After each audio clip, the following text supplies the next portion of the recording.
I was just a prop in a situation because they really just take you. You literally just being moved. I almost fainted. I literally did because I really wanted to saying, is she okay? Because this is a simple thing.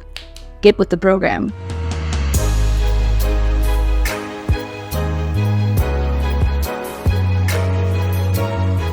Hey mamas, welcome to the Whole Mama Show. I'm your host, Aisha Riley, and we're revealing the untold stories of motherhood. Before we get started, please remember to subscribe to my channel. And if you're listening on the audio podcast, please remember to leave a review if you listen to the previous episodes. One-liner review is perfect. A rating out of 5, it will do wonders for my podcast to reach more women.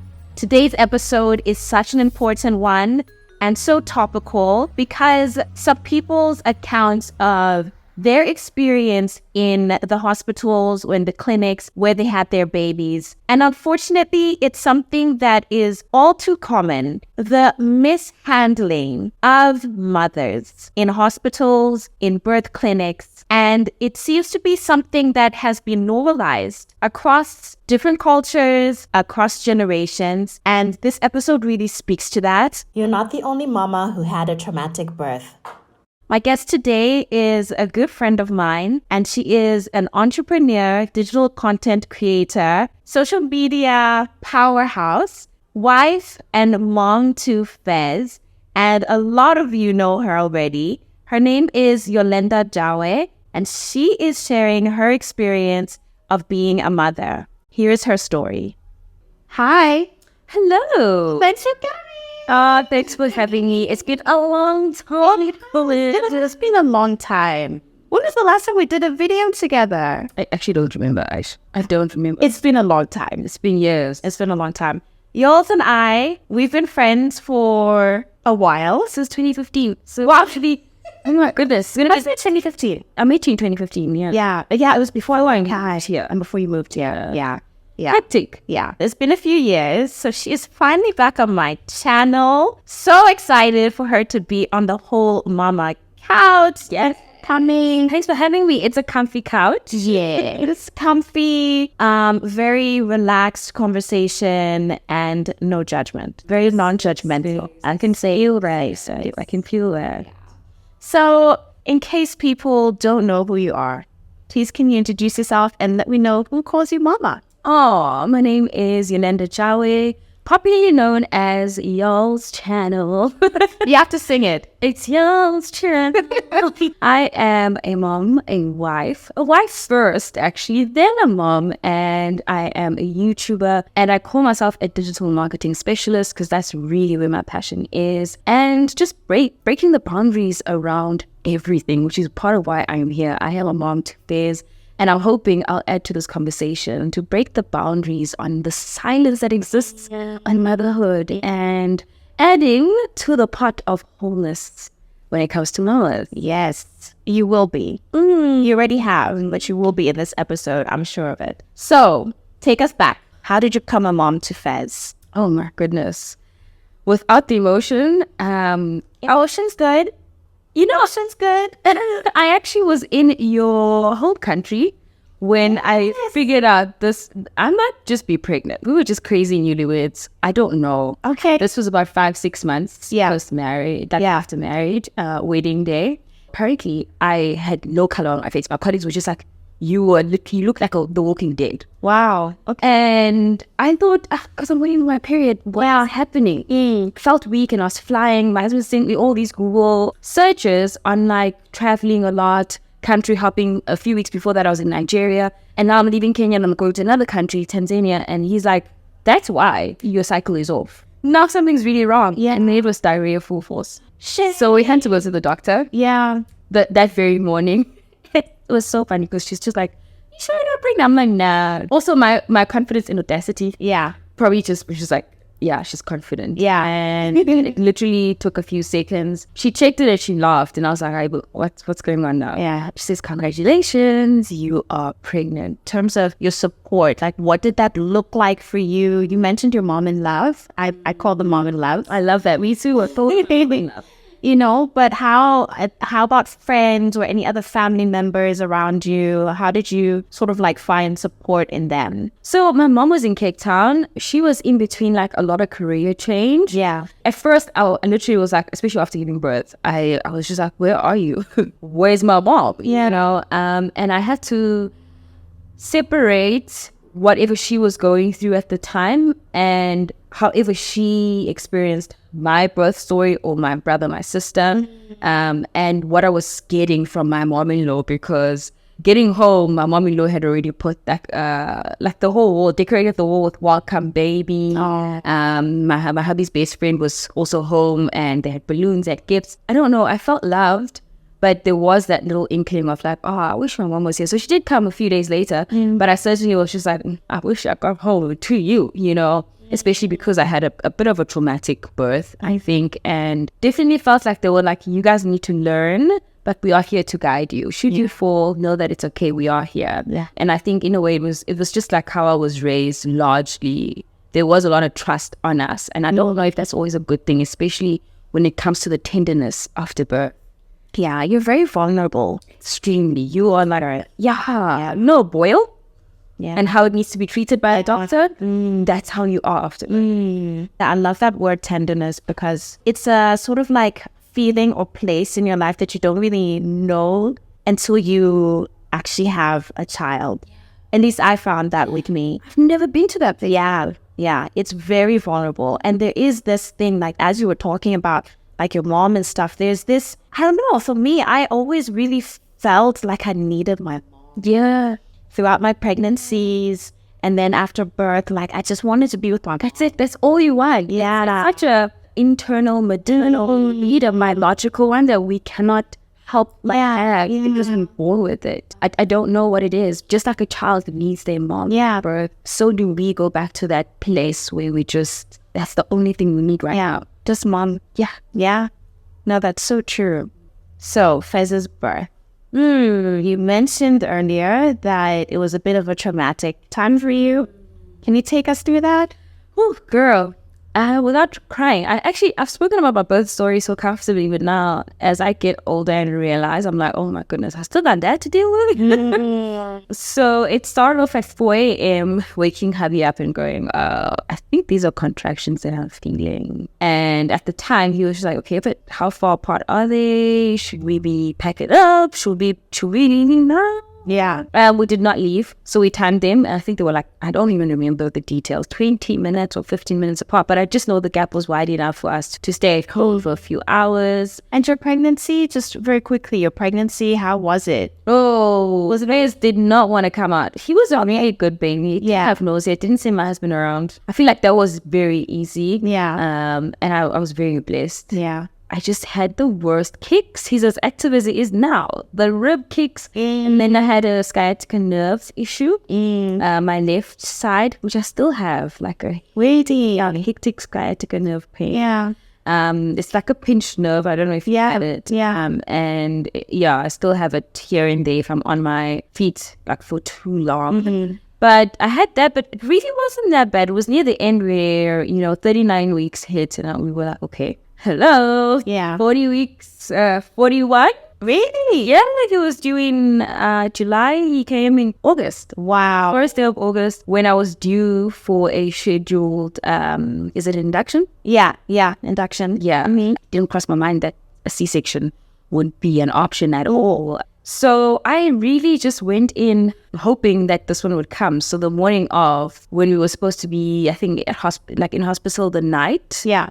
To be induced. When I started getting my contractions, I was just like, oh, thank you, Lord. He's definitely coming. He's coming in the natural way. Awesome. About 12 hours, around 4 p.m. that day, I was only about 4 centimeters dilated or 6 centimeters, but definitely, the nurses talk. This is not enough. This is not going to get us anywhere. I think I went into hospital around 1 or 2. And at the time, my mom and my best friend were on the phone. So that was really helpful. It felt like they were there in the room with me. Yeah. And eventually, you know, the contraction gets so bad, you don't even want to hold your phone. So they were on the phone with Razi most of the time. Around 4, when I was about 6 centimeters dilated, I was given something to sort of clear my bowels. And then they asked me to sign this form. And this form is like a C-section consent form. And I was like, why would I do this? And the nurse, I don't know if she talked me into it, but she was just like, for your safety, if you are not able to say yes, this is your consent, this is your yes now. So this was a consent form in case they needed to perform an emergency cesarean. Got it. Okay. Yeah. And I didn't understand it fully because I was like, what are you saying? She's like, it's for a C-section. You're not here for a C-section birth. You're in the rooms where, you know how they divide like our wards? Yes. Yeah. So this room is for natural birth. Don't worry about that. But this form is just in case. It was almost like rushed, and I literally remember saying to her, just repeat everything. I'm not hearing you clearly. Why am I signing this? And I signed it anyway. It's only later when I realized what I signed. 3 hours later, I think I was about 8 centimeters dilated, and everyone was happy. They took me to the delivery room. I sat on the bed. I'm ready to give birth. And they decided to break my waters manually. Okay. And they see meconium, and they're like, oh, baby's pooped. And all of a sudden, it's picking up the phone, calling the doctor, and there's just a sudden rush. What is going on? Was the doctor there? No. So she was going to come around 8 because obviously the nurses are breaking my waters now. They just told her, okay, cool, we'll break her waters. And then all of a sudden, I was going back to the phone and telling her that there's meconium in the water. But my monitor's fine. I can see my child breathing just fine. Yeah. No one is saying anything about him being in distress. Not one person said the baby's in distress, but there was the baby can be in distress now. What if he swallows the meconium? We won't know until, in a few minutes. And I'm like, can we wait? And it was just, I just remember the sense of urgency that was placed on me. And all of a sudden, I'm being transported, literally lifted off my bed onto those wheel beds and into a lift and into the ICU. And I'm like, what am I doing here? There's an anesthesiologist. Yeah. Or anesthesiologist. And I remember him just sitting there and waiting for me to be rolled in. And it just felt like this room has now been prepared. People are waiting for me. And I think that was just the confusion of now what is going on. My doctor's not there. There's another doctor who is introducing himself. Lift her up and I'm being injected. Within 15 minutes. It's very quick. 7 was there. Yeah. And I remember Razi just holding my hand and praying and just like looking at me in the eyes saying, it's going to be okay. I just remember now looking back, I'm like, that was just so much that I don't know if I blanked or if I blacked out. I know I was definitely there. And I just remember the heaviness on my body. Just like I remember the sound of the table and my back against the table. And then just trying to hear if my baby's here now and is he crying and like what's happening. And all of a sudden I'm given my baby quickly and then they take him again and they need to just check him. And apparently, so my husband saw they put like pipes and they drew out some meconium and he cried and I was back in the room again by 8, I think. Yeah, I was texting. It just happened so fast. Yeah. In 45 minutes, I was in the delivery room, out of the delivery room, into ICU, gave birth, stitched up, back into my room. Yeah. And I just look back and I'm like, what happened? Well, knowing now what I know, it makes sense that I shamed myself, one, initially, because I was like, why wasn't I prepared for C-section? Yeah. And did I prepare enough for natural birth? Was I supposed to be walking while I was, in bed, waiting to give birth, waiting to dilate more? During the day, I remember having the ball and like obviously just like sitting on that ball, doing all the little exercises like pelvic what's. And I just remember asking myself, did I do enough? Did you do enough for natural birth? One. Number 2, did I do enough research for a cesarean in case I have a C-section? And both answers were no, but then came the pain of dealing with that no. And that took time. I had to still feel as though I still bear the scars, the emotional and the mental scars of that process and dealing with that, because healing from it was one thing, physically healing, great. But moving on from that took me a while. It was just a painful topic to talk about. Anyone asks about it, it's just C-section, let's move on. And now I realized that was real pain. And I remember even like shopping. There was only one time after months post-birth, I remember saying to my husband, I feel like I can go to the shops now, but I don't know her. I don't know whose body I'm in. Yeah. And I just, like, dressing her feels so weird because it feels like an out-of-body experience. Like, who is she? And what happened to the girl before the surgery or operation table? So that's why I call it traumatic, because I feel like I'm still building the pieces together and still very much dealing with it. But the first 5, 6, possibly 6 to 8 months, I really was stuck in that place of like going back and forth. What could I have done differently? What didn't I do? What did I do? And having to still love this child and it's not his fault. And look at him, look at me with so much love, so much innocence, so much eyes of like curiosity of what the world will be. And I'm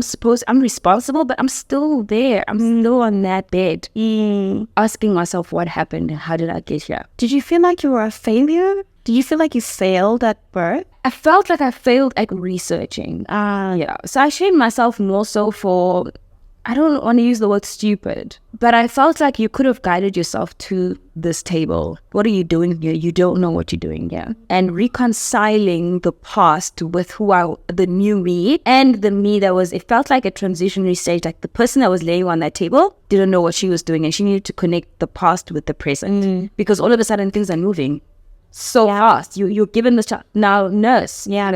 What are you going to do now? I remember even asking one nurse said, that's a stupid question. She gave me, they give you the pads. Yeah.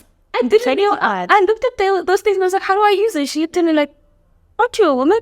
Like, what kind of question is that? And I was like, I've never used. And I remember crying because I'm like, what is going on? Like, is this such a, you work here. At the very least, show me how to use this. Yeah. But at the same time, I was so tender. Yeah. That everything is sensitive. Yeah. I'm sensitive in all my parts. And that's why I speak about a boil, because anywhere you touch, it's painful. You don't know how painful it is and how much pressure anyone's putting, because it's a boil.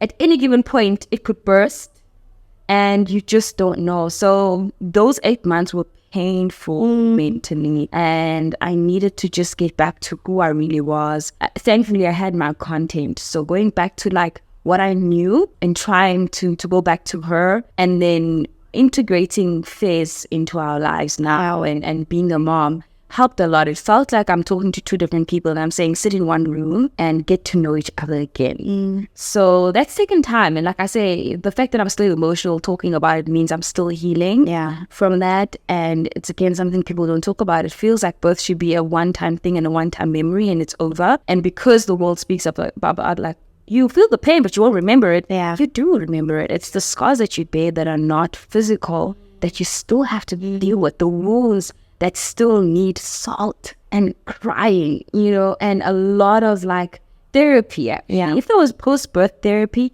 I think I would have taken it. I was going to ask, when you're saying that, it required a lot of healing, like those few months afterwards, did you seek any professional No, or anything? I just seeked, honestly, help on the internet. Yeah. So I'm reading, going on to different forums and seeing how other mothers dealt with it, watching a lot of YouTube videos post-birth, seeing women actually cry and not like this process and not like who they are, because it's so hard, especially in our space, to say I don't like who I am when I'm representing the whole thing of representation. It's like you meant to make this look good. You are a role model. Model.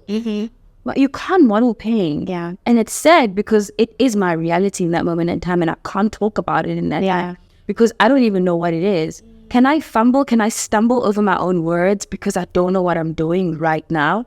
And we found ourselves, I suppose, also 2018 in the space where motherhood was very much like, I remember the pram picture. That would get the most likes after 6 weeks of giving birth. And that's the like painful part of it, because nobody knows you can barely walk. I literally remember taking it here in Ilovo, that same photo, 6 weeks later. Yeah. And having to go back into the car and just be like, oh, I'm little about. That was probably more important for the mothers who've given birth around the same time as me than that picture was. But it got more likes, it got more engagement. That's social media, unfortunately. It's definitely moved on. Yes, thank goodness. I remember it's so but so crazy. A few years ago, it was like slim pickings, Snapback was that's the comment you're looking for. Yeah. So I think it helped also having sources of like help, because sometimes we don't have access to their. Actually, didn't even know there was postpartum therapy. Thankfully, I also convinced myself. I don't know if I was that. I convinced myself that I wasn't depressed. But now looking back, maybe I was. Do you think it was? I'm listening to you and I'm wondering. Do you think the aftermath of it was specifically attributed to the fact that you didn't have the birth experience that you thought you were going to? Or was it not just, and I put just in like air quotes because it's not just, but was it that, or do you think it was you becoming a mom? Like whether you would have felt that way, whether you had a natural birth or a C-section, it wouldn't have mattered.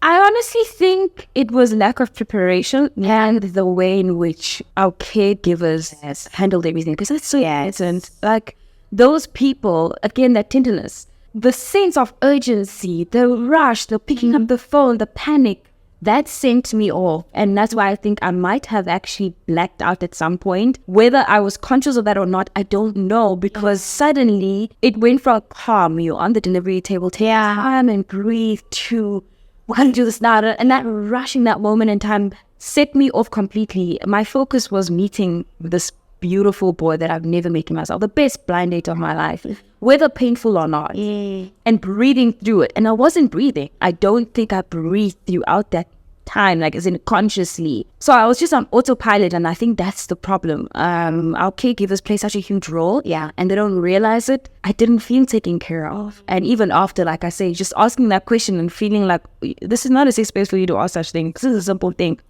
Get with the program. We need to move on. I'm here to work. And I'm not there to work. I'm here to meet this baby that I've been carrying for over 9 months. And I'm tender right now. I just want you to take care of me. So I think it's a bit of both. Birth, whatever the outcome was, I do still think I should have read more on C-section. But I had such great help. I've never seen my husband take up that role with so much grace. Every single morning before work, he would make sure that he wakes me up.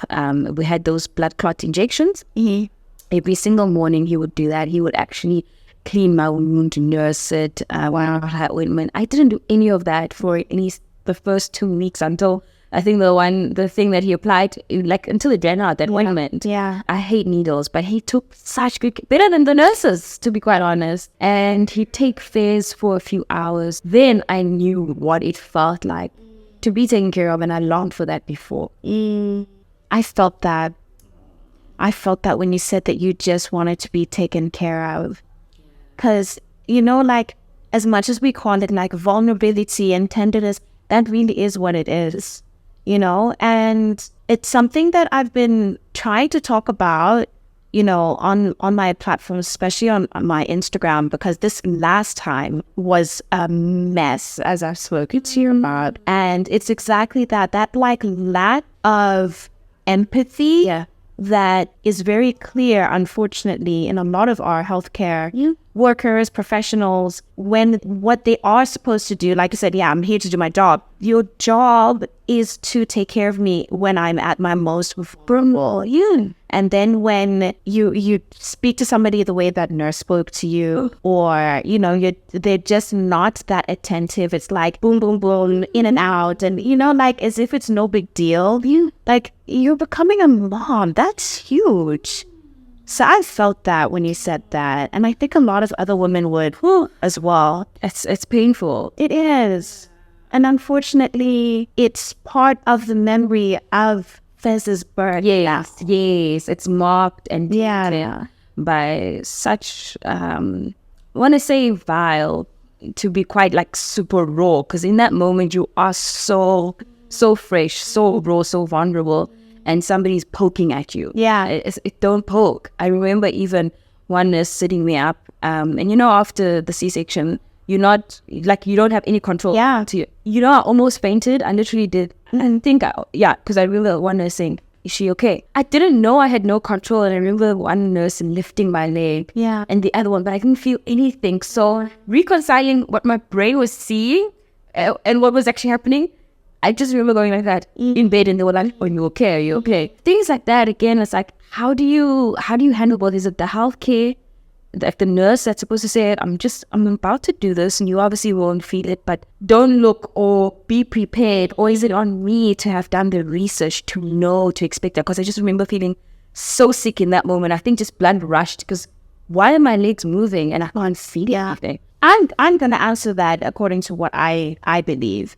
I believe they should prepare us more. The fact that we have been giving birth since the beginning of time, and until now, they still haven't figured certain things out. Either they haven't figured it out or they haven't bothered to educate us and inform us. We can read all of the books, we can read all of the magazines, but where do they actually say, this is what happens in case your baby is in distress or whatever the reasons are, you have to have an emergency cesarean. Nobody talks about that. And post-emergency. And post, what's there? Yes, postpartum. Do you have a doctor coming and checking up on you? Nope. They're there to literally check on baby. Yes, girl. Yes.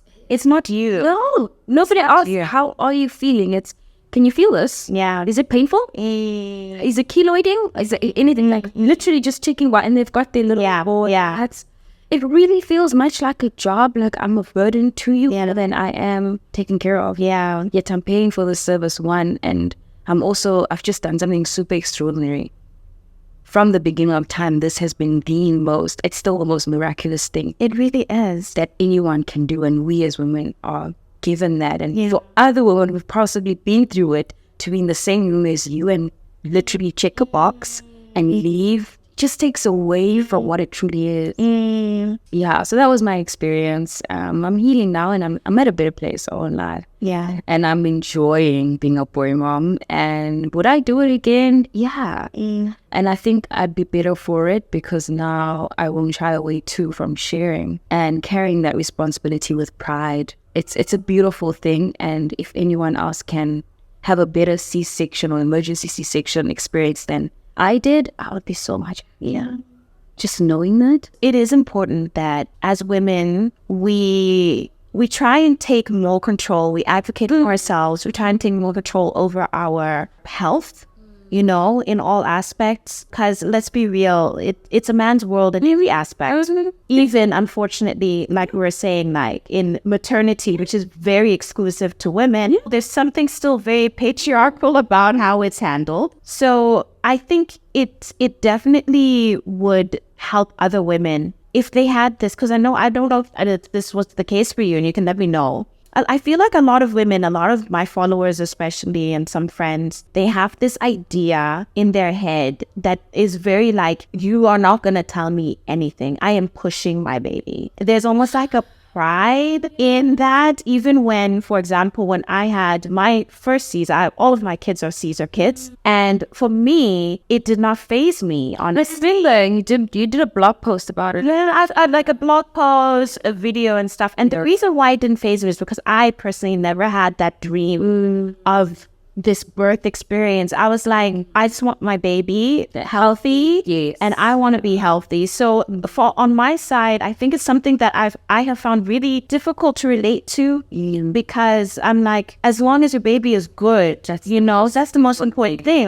But it is a genuine loss for a lot of women. It is, because a couple of women have explained to me that they've been dreaming about this moment, and I think when I look back on it, ever since we're little girls, once we understand that women are the ones who have babies, we kind of learn that that's our role, that's what we do. So the world kind of builds us up to this, like, your job is to birth.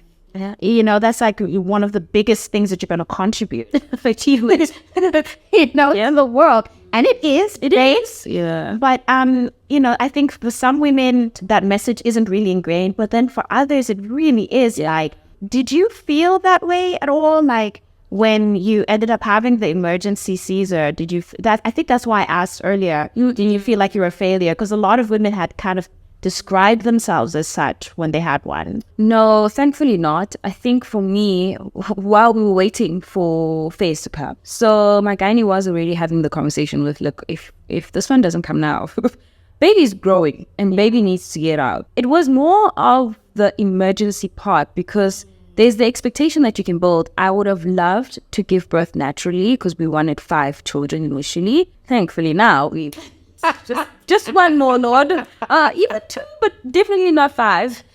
So that sort of went away very quickly. Yeah. I didn't idolize the idea of natural birth. It's just when you've been in labor for 15 hours.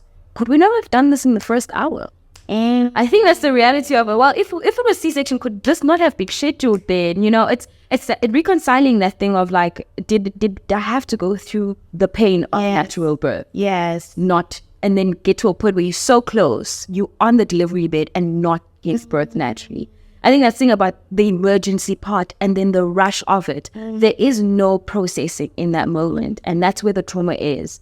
And thankfully, my husband had already said, like, whatever happens, babe, as long as we have a healthy child. In fact, even with the sex of the baby, he didn't care. He played very much Mr. Neutral, even though he says, like, I would have definitely loved a firstborn boy, which was my heart. From the time before I even met him, I was like, I hope it's a boy. Yeah. So he always managed my expectations, and he always put it out there. Whatever happens, we will get through this. It's okay. So that really helped at the back of my head. I think that played a huge part in healing me because he emphasized that so that I don't feel at any point that I'm a failure, whatever happens. And at any point where I needed an epidural, he was just like, all for it. Like, do what you need to do as long as our baby comes out safely and I have my wife back healthy.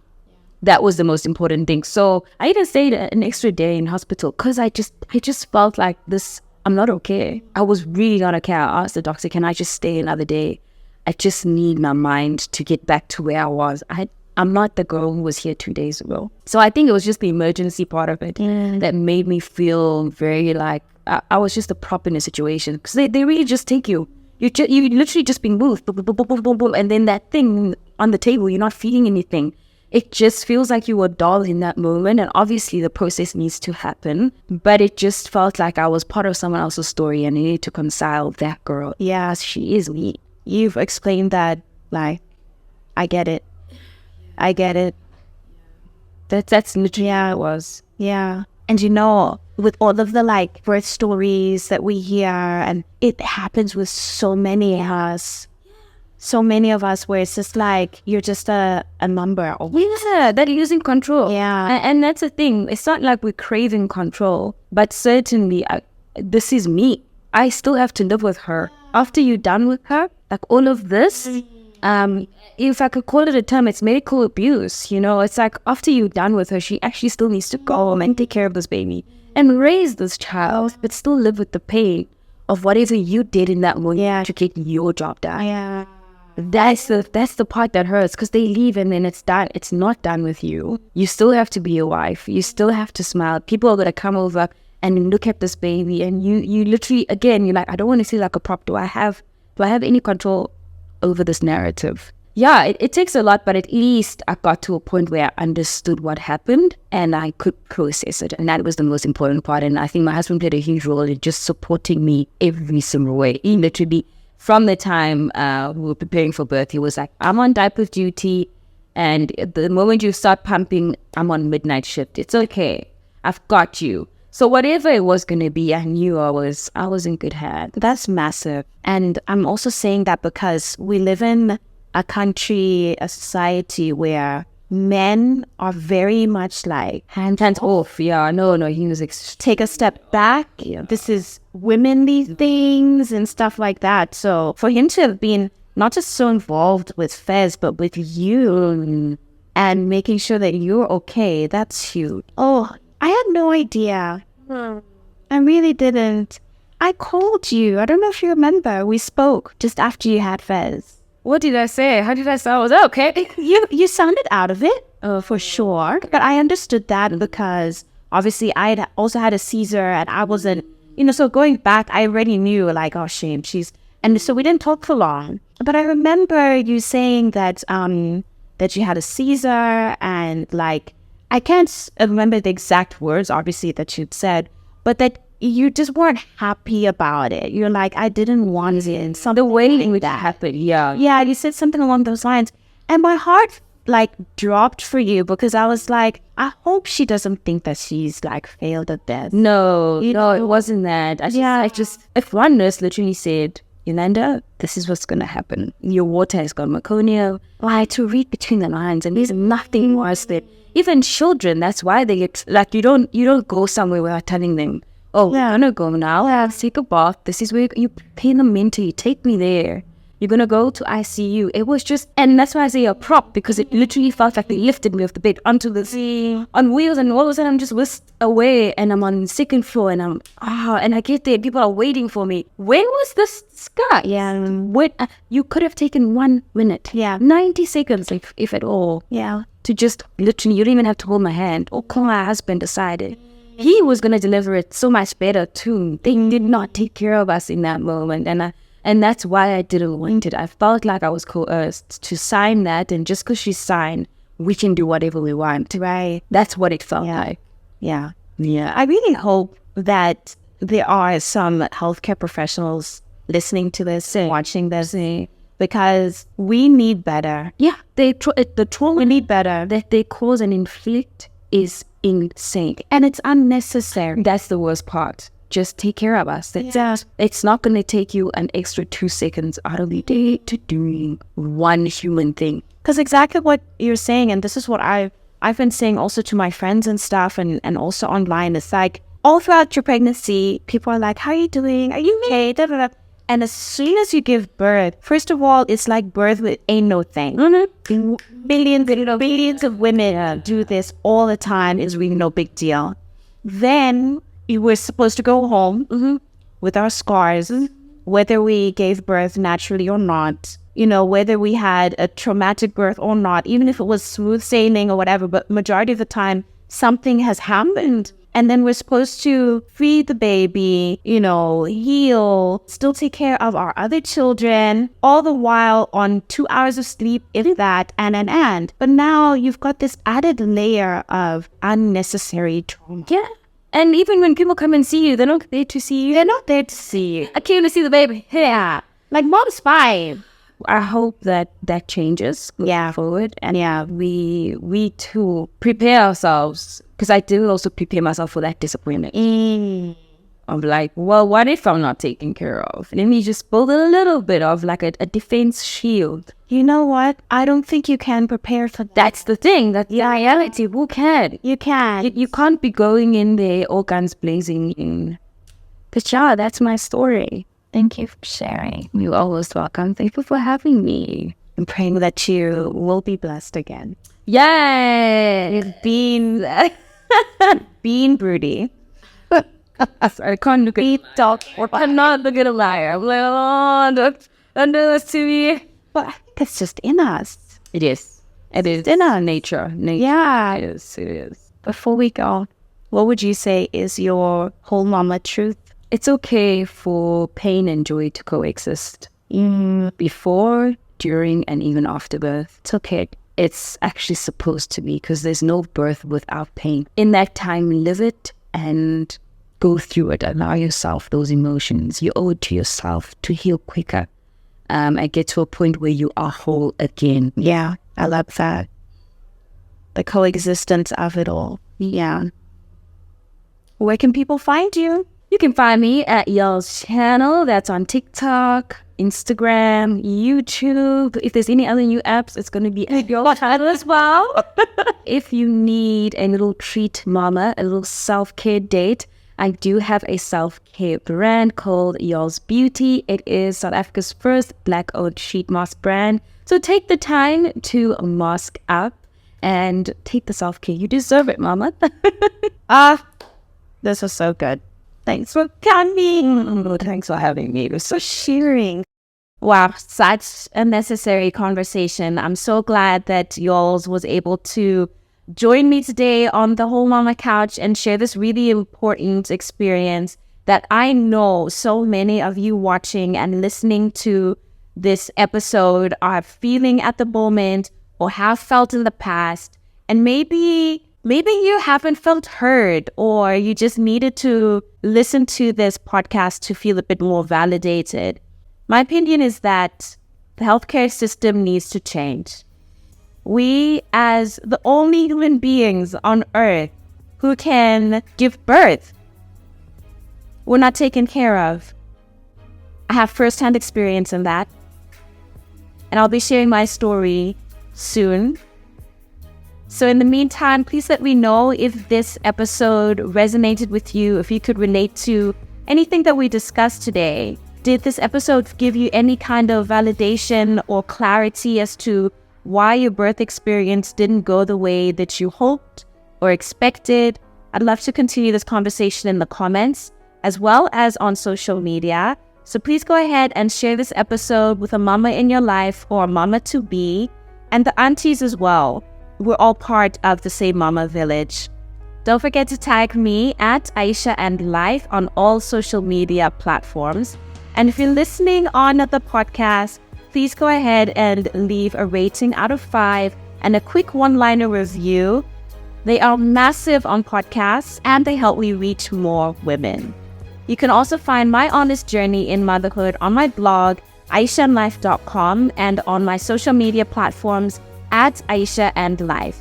That's AISHAANDLIFE. Once again, I'm Aisha O'Reilly, and I hope this episode has left you feeling a little bit more whole, mama.